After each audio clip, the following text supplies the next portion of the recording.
Hello guys, देखिए आप लोग के सामने वर्ड्स है ऑल्सो, जिसका हिंदी मीनिंग होता है भी। एज वेल, इसका भी हिंदी मीनिंग भी है। टू, इवन, सो, ईदर, इन सभी का हिंदी मीनिंग भी होता है, लेकिन इनका यूज अलग अलग प्रकार से होता है। जैसे कि अगर मैं कहूँ मैं बर्गर भी खाता हूँ, तो ये भी वाला सेंस आ रहा है। इसके लिए हम also, as well, too, even, so, either, इसमें से किसका यूज करेंगे? मैं बर्गर भी खाता हूँ मतलब बर्गर के अलावा कुछ और भी खाता हूँ। अगर मैं कहूँ मैं भी बर्गर खाता हूँ, ध्यान देना, मैं बर्गर भी खाता हूँ और फिर मैंने कहा मैं भी बर्गर खाता हूँ। अब यहाँ पर जोर किस चीज पर आ रहा है? मेरे ऊपर, मतलब कि मैं भी, मतलब कोई और भी खाता है और मैं भी खाता हूँ। और इसी प्रकार से अगर मैं कहूँ मैं बर्गर भी नहीं खाता, तो ये नेगेटिव सेंटेंस है। और नेगेटिव सेंटेंस में हम किस वर्ड का यूज करेंगे इनमें से? क्योंकि हम सभी वर्ड का यूज नहीं कर सकते नेगेटिव सेंटेंस में। इसी प्रकार से अगर मैं कहूँ क्या तुम भी बर्गर खाते हो, इंटेरोगेटिव सेंटेंस में किस वर्ड का यूज होगा? और मैं आप लोगों को एक और चीज बता दूं, ये जो भी है इंग्लिश में, ये सबसे ज्यादा कंफ्यूज करता है इंग्लिश लर्नर्स को और स्पोकन इंग्लिश सीखने वालों को, क्योंकि इसकी सही पोजीशन इंग्लिश में वो नहीं जानते हैं, इसलिए वो अपना सेंटेंस रॉन्ग कर देते हैं या बोलते समय गलतियां करते हैं। तो इस वीडियो को ध्यान से बिना स्किप किए पूरा देखना। मैं ए टू जेड आप लोगों को भी के पोजीशन के बारे में बता दूंगा इंग्लिश में। तो आइए इस वीडियो को आगे बढ़ाते हैं। मैं हूं अनिल कुमार और आप लोग देख रहे हैं डेली इंग्लिश फॉर ऑल। देखिए, सबसे पहले मैं आप लोग को बताता हूं सेंटेंस टाइप एंड यूसेज। अगर सेंटेंस मतलब सेंटेंस का प्रकार अफर्मेटिव मतलब पॉजिटिव है, तो यहाँ पर वर्ड यूज होते हैं also, as well, too, even. इनका हम अफर्मेटिव सेंटेंसेस में यूज करते हैं, मतलब पॉजिटिव सेंटेंसेस में, जैसे कि मैं भी बर्गर खाता हूँ। और नेगेटिव सेंटेंस में हम यूज करते हैं इवन, ईदर और नीदर का, जब सेंटेंस नेगेटिव हो, जैसे कि मैं बर्गर भी नहीं खाता हूँ। और इंटेरोगेटिव में आप लोगों को ये वीडियो देखनी पड़ेगी, क्योंकि इंटेरोगेटिव थोड़ा ट्रिकी है। इसमें हम कई वर्ड्स का यूज कर सकते हैं और कई वर्ड्स इसमें यूज करना गलत हो सकता है। एग्जाम्पल है इंटेरोगेटिव का, क्या तुम भी बर्गर खाते हो? अब देखिए, सबसे पहले अफर्मेटिव सेंटेंसेस मतलब सकारात्मक वाक्य, वो भी बुद्धिमान है, वो भी बुद्धिमान है, मतलब उसके अलावा कोई और भी बुद्धिमान है, हम क्या बोलते हैं? He is also intelligent, he is also intelligent. अब इसकी सिचुएशन क्या है जब हम बोल रहे हैं ऑल्सो? इसकी सिचुएशन देखिए, किसी से तुलना करने पर भी वाला सेंस आ रहा है, मतलब कि वो भी बुद्धिमान है, मतलब कोई और भी बुद्धिमान है। यहाँ पर ऑल्सो क्या दिखा रहा है? किसी से तुलना। अगर हम बोलते हैं ही इज इंटेलिजेंट टू, इसका भी यही मतलब है, वो भी बुद्धिमान है। और ये भी देता है किसी से तुलना करने पर भी वाला सेंस। और इसके अलावा एक अदर सेंस भी देता है, ये अभी मैं आगे आप लोगों को बताऊंगा, वो भी का ही सेंस है। देखिए, he is intelligent as well. अब यहाँ पर हमने एज वेल का यूज किया, इसका भी क्या मतलब है? इसका मतलब है वो भी बुद्धिमान है, मतलब इन सभी का मतलब यही है कि वो भी बुद्धिमान है, लेकिन सिचुएशन अलग है। देखिए, तथा, या फिर, और इसके अलावा, ये भी वाला सेंस दे रहा है, मतलब कि वो बुद्धिमान भी है। इसका क्या मतलब हुआ? एज वेल जब हम यूज कर रहे हैं, वो बुद्धिमान भी है। कोई हो बुद्धिमान या ना हो, उससे मैटर नहीं है। ये जो है पर्सन, वो बुद्धिमान भी है, इसके अलावा कुछ और भी है। तो ये तथा वाला सेंस देता है, और इसके अलावा ये सेंस देता है भी के सेंस में। Even he is intelligent.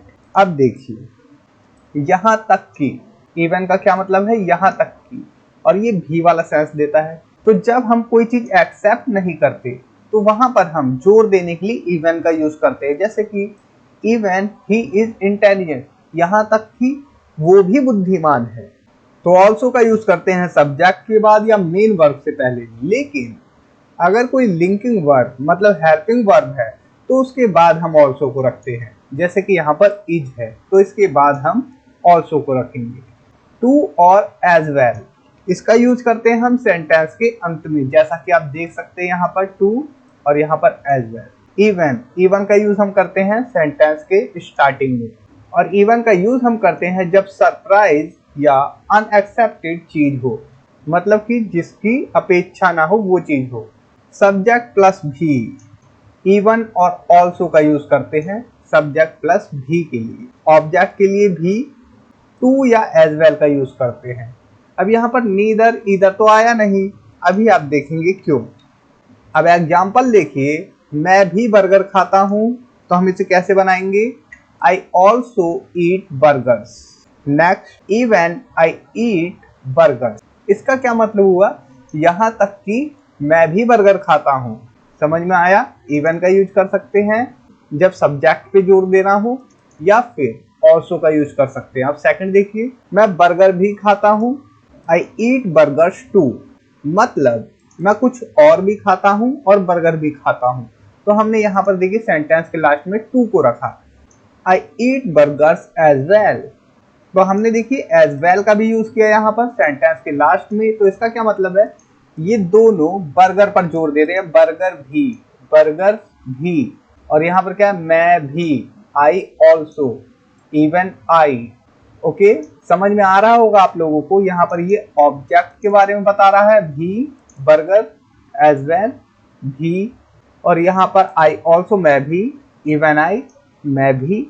अब देखिए, उसने पर्स और मोबाइल भी पाया। दो चीजें पाई, एक तो पर्स और मोबाइल भी। तो कैसे बनेगा, he found his wallet, उसने अपना पर्स पाया, एंड और मोबाइल टू, या फिर मोबाइल एज वेल, और साथ ही साथ मोबाइल भी, या फिर मोबाइल टू और मोबाइल भी। क्या यहाँ पर हम ऑल्सो का यूज कर सकते थे, नहीं कर सकते थे, क्योंकि यहाँ ऑब्जेक्ट की बात हो रही है, ना कि सब्जेक्ट की।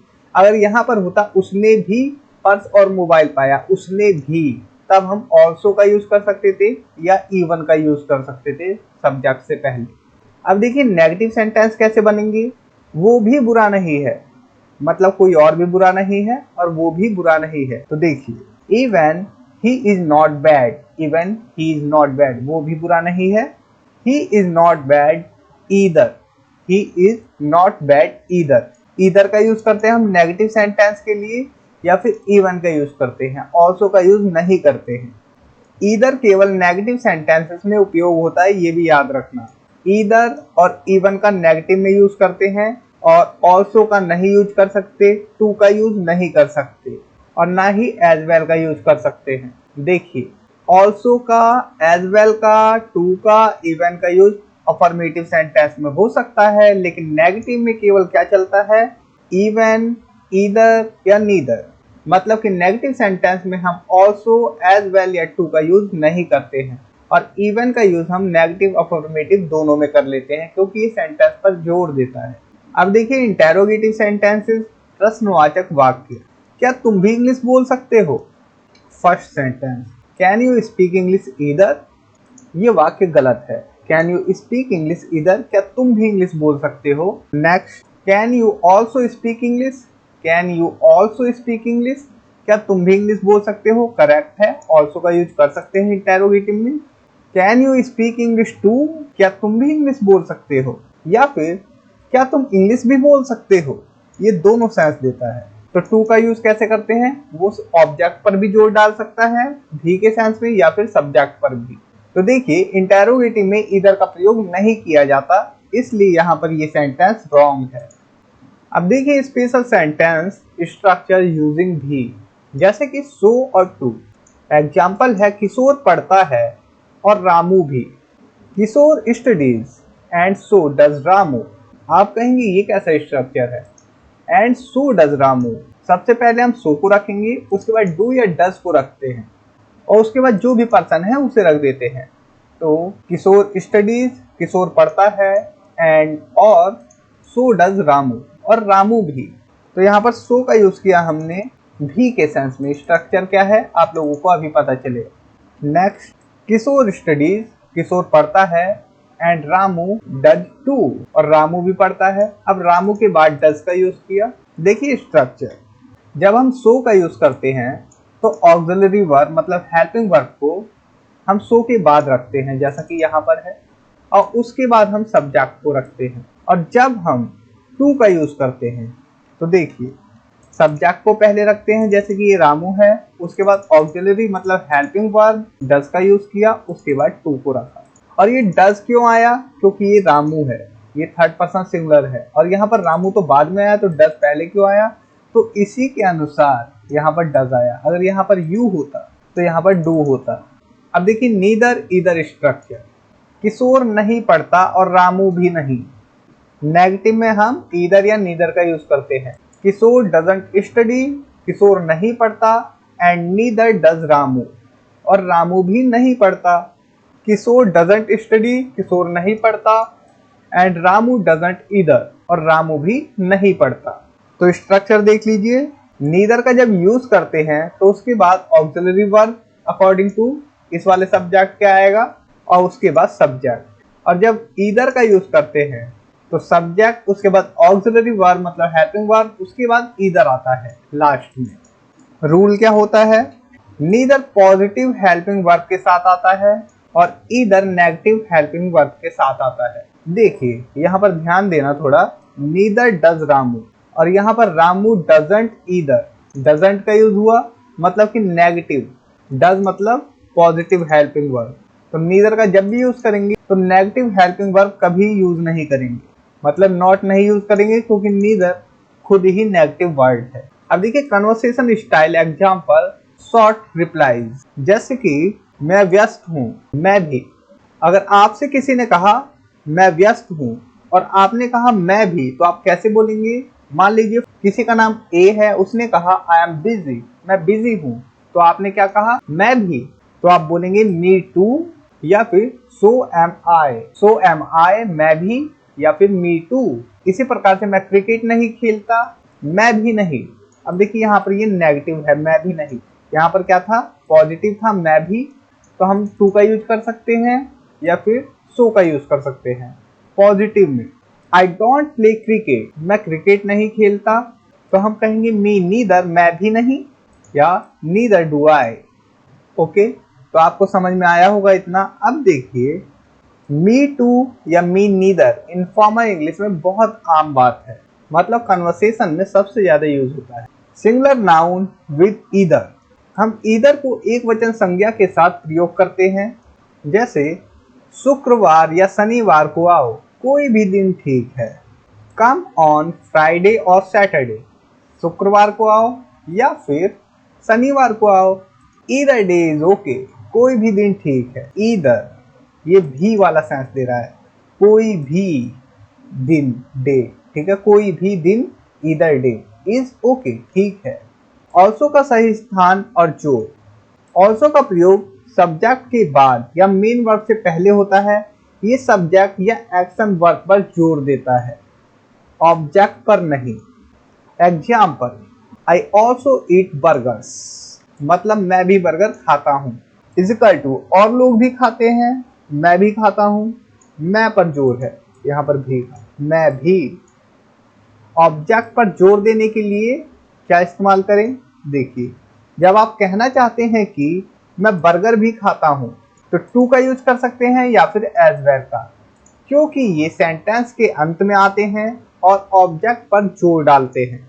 एग्जाम्पल है आई ईट बर्गर्स टू, मैं बर्गर भी खाता हूँ या मैं भी बर्गर खाता हूँ। मैंने कहा कि ये कन्वर्सेशन पे डिपेंड करता है, मतलब बातचीत पर डिपेंड करता है, टू का भी वाला सेंस सब्जेक्ट पर जोर दे रहा है या फिर ऑब्जेक्ट पर जोर दे रहा है। हालांकि ये दोनों जगह जोर देता है।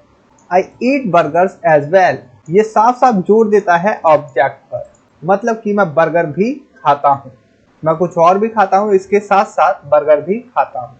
ऑल्सो का यूज करते हैं हम कंपेयर विद अदर्स, मतलब कि दूसरों से कंपेयर करने के लिए कि मेरे पास भी वो समानता है। जैसे कि कोई नाच रहा है, मैं उसे देख के बोलता हूँ मैं भी डांस कर सकता हूँ।